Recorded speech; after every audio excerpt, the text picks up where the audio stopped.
Regardez ces deux cartons. Si chacun représente un animal, l'un résistera beaucoup mieux que l'autre à l'hiver. C'est ce que nous allons voir.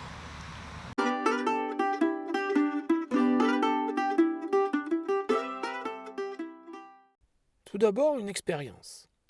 Un petit verre pour simuler un petit animal, un gros verre pour simuler un plus gros animal. Les deux sont remplis d'eau très chaude.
On constate que le petit récipient a perdu plus vite de la chaleur que le grand.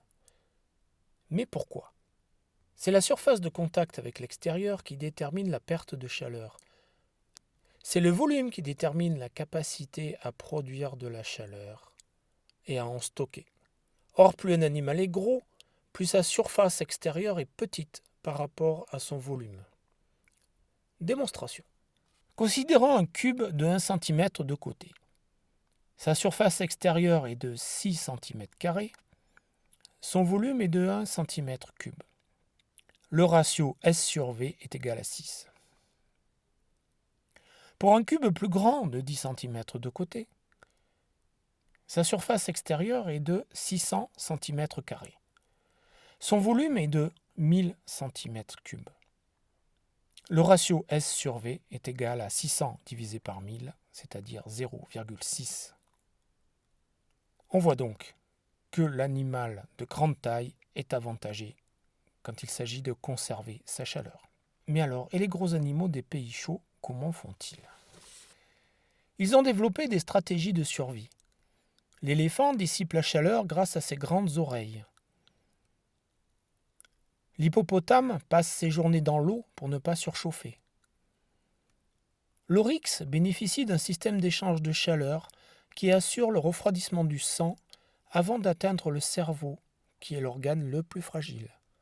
Cela lui permet de limiter la transpiration et donc la perte d'eau. Certaines espèces vont pratiquer aussi la thermorégulation de groupe. Cela consiste à se regrouper de manière à ce que les individus du centre profitent de l'ombre portée des autres. En résumé, nous avons vu que la physique est sans appel, plus on est grand, plus on peut garder sa chaleur. C'est ce que nous a montré l'expérience du récipient. Le volume agit comme un réservoir de chaleur, tandis que la surface est la porte de sortie. Mais cet avantage devient un défi mortel sous le soleil. Pour ne pas finir en surchauffe, l'évolution a conduit à développer différentes stratégies, les oreilles radiateurs de l'éléphant ou la climatisation sanguine de l'oryx. Alors la prochaine fois que vous aurez froid en hiver, malgré votre manteau, demandez-vous « Et si nous avions nous aussi évolué différemment pour mieux gérer notre rapport surface sur volume ?» Dites-moi en commentaire si vous pensez que l'humain est plutôt optimisé pour le chaud ou pour le froid.